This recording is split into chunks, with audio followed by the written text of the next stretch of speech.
This time on Ask Rad Rat, we talk about if it's possible to learn every skateboard trick ever done, who the youngest skater of the year was, and why no one really does backflips. Let's get into it.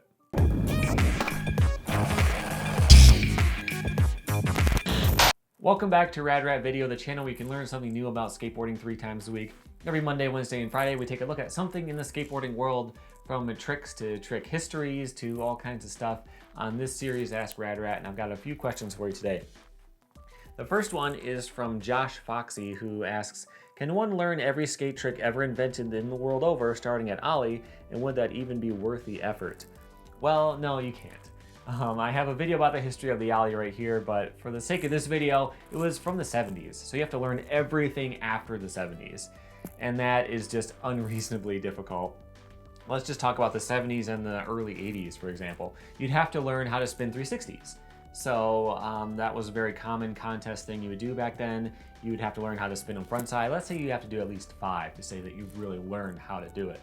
You have to learn on frontside, backside, on the nose, one-footed, hang 10, one-wheeled, and all the variations of those in between. So that's just one category. How about handstand stuff?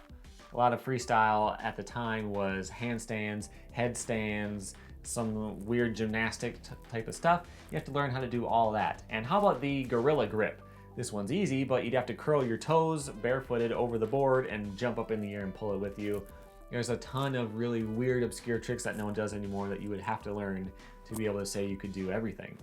But let's go a little bit further. Let's get into the 80s, and let me introduce you to this trick. This is a no-handed fan flip, which is one of my bucket list tricks. Extremely difficult.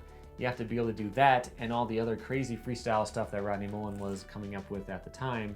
But you can't be a freestyle specialist because you're also learning caballerios on vert. And then a couple years later, you're learning mid-twists. You have to learn how to do every single grab. You have to learn bonuses. You have to do all that kind of stuff. I think if you started this goal of yours to learn every possible trick when you were 12 years old, you would probably retire from skateboarding having made it up to like 1983. So I don't think it's reasonable, I don't think it's possible, but I do think it's very important that you do as many different types of tricks as possible. If you're just starting skating, learn some flat ground flip tricks, learn a couple grinds, learn how to drop in and do a handful of stalls on a mini ramp, learn the first few freestyle tricks, learn different obstacles that you have around, learn how to ollie over a hip, learn how to do a couple of stairs, and just get a really good basis for everything skateboarding has to offer. I think that's important and that'll help you a lot, but trying to learn every single thing is not gonna happen. All right, second trick is from A-Money, or Mani, who asks, who is the youngest person to win Skater of the Year and what age were they?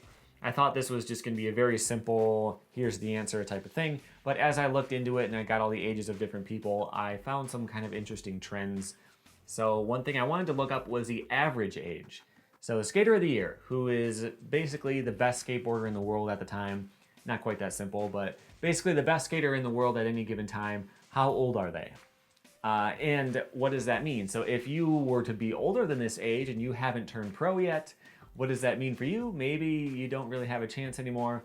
What is the average age of the best skateboarder in the world at any given time? I looked that up and it is 23.2. Which is pretty crazy. I didn't realize that it was going to be so young. But that age has been getting a little bit older, but a lot of the stuff in the 90s was early 20s. No one over 22, pretty much. So that has definitely been changing, but it's not all bad because there are some older skaters of the year. Here's the top 3 oldest ones. Danny Way was 30 the second time he won. So as someone who's 29, maybe I still have a chance. Although not really, because he won a long time ago too. You have Daewon Song. He won when he was 31 years old. Again, he had been pro for a long time before that. But the oldest one is Anthony Van Engelen, who was 37. I had to double check that because it seems so far off. When you look at the list, it's like 20, 20, 20, 20, 37. It really stands out to you. But he went pro in 1999. So that's pretty interesting. These guys had all been pro for a long time, but still they got to be the best in the world, according to Thrasher, at that older age. So back to your original question, what is the youngest? There were a lot of teenagers in the 90s, a lot of 19-year-olds, but the youngest was Danny Way, the first time he won, when he was 17 years old. And that's pretty hard to imagine. I don't know if he was still in school or anything at the time, but he's high school age, and he's considered the best skateboarder out there. So that's pretty impressive. But something else is when he won, this was in 1991, AVE, Anthony Van Engelen, he was 13 years old, and Danny Way was 17, but it took AVE another 24 years to win it. It's kind of interesting to think that that's even possible. But the most recent winner, as of this recording, they haven't announced 2017's yet as of right now. Kyle Walker wasn't even born yet when the whole Skater of the Year thing started. So it's kind of interesting to see how much more varied it's gotten over the years. But hopefully that answers it for you. The last question is from GH74, who says, backflips in skateboarding, why isn't it a thing? Sluggo's had them for a while. Maybe it's the low landing percentage, or are the guys just scared of the inconveniences of missing one? So yeah, Sluggo has had them for a long time, Andy Mack as well. But there's a couple of issues with doing it on a skateboard because of two things. You're going sideways and you're not attached to it. So if you're on a bike or on rollerblades or anything like that, if you're going up a ramp and it starts to transition, you just keep on going, you flip, you land in the transition and you keep going that way. But what about if you're going sideways? It's a whole different story. So I wanted to look up how snowboarders handle it to try to figure out why it might not be as popular in skateboarding. So there's two different kinds of backflips in snowboarding. First one is the tame dog, which is like a standing backflip, but while going sideways. So you're not flipping like this, you're kind of corkscrewing through the air if you were to watch it. So that way to do a backflip is very, very unlikely to be common. I'm not gonna say impossible, but very, very difficult on a skateboard because it's almost impossible to get enough air time and still get a grab in.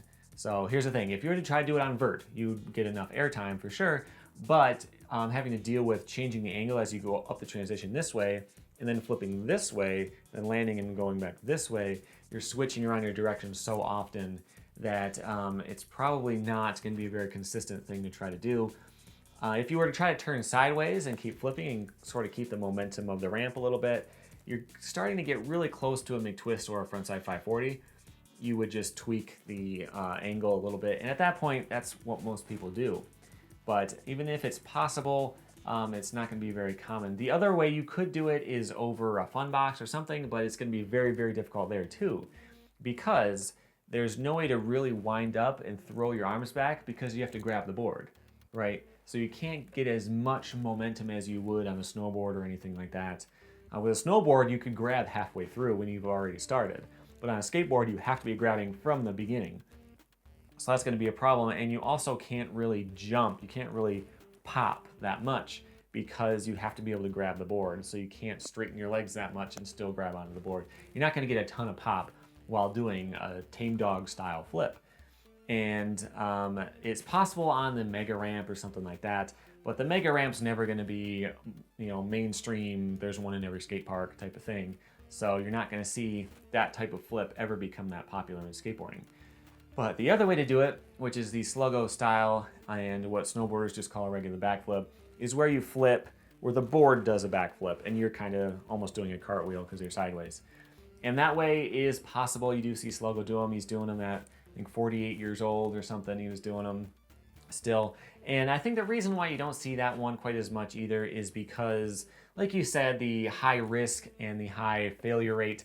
If you were to hang up on a backflip, it'd be very possible to do that. You could hang up on a backflip and that would pretty much put you in the hospital if you were to land on it wrong. So you're not going to do it with a ton of height. You're not going to blast that out of the transition, do it 10 feet in the air because of the huge risk. And because of that, if you do it lower, you're not going to land with a ton of speed. If you're not landing with a ton of speed, then that ends your line, and it's just not a good enough trick to be a line ender. If Sluggo's been doing them for 25 years, it's not an exciting ending trick anymore. So I think those are your main reasons why you don't see backflips that much. But you never know. They might become popular if someone comes out and starts blowing them up, but we'll have to see. So that's it for this time. If you have questions for next time, there are 3 ways to ask me questions now. Links below. There's a link to my Twitter, my Instagram, and my website. You can send me a DM on social media, or you can fill out the Ask RadRat form on my website and send it from there. And then I'll try to take a look at that question and answer it in the future. But until then, here's some more videos that YouTube recommends you can check out. You can also tap my logo on screen right there to subscribe so you can keep learning new things about skateboarding 3 times a week. Thanks for watching.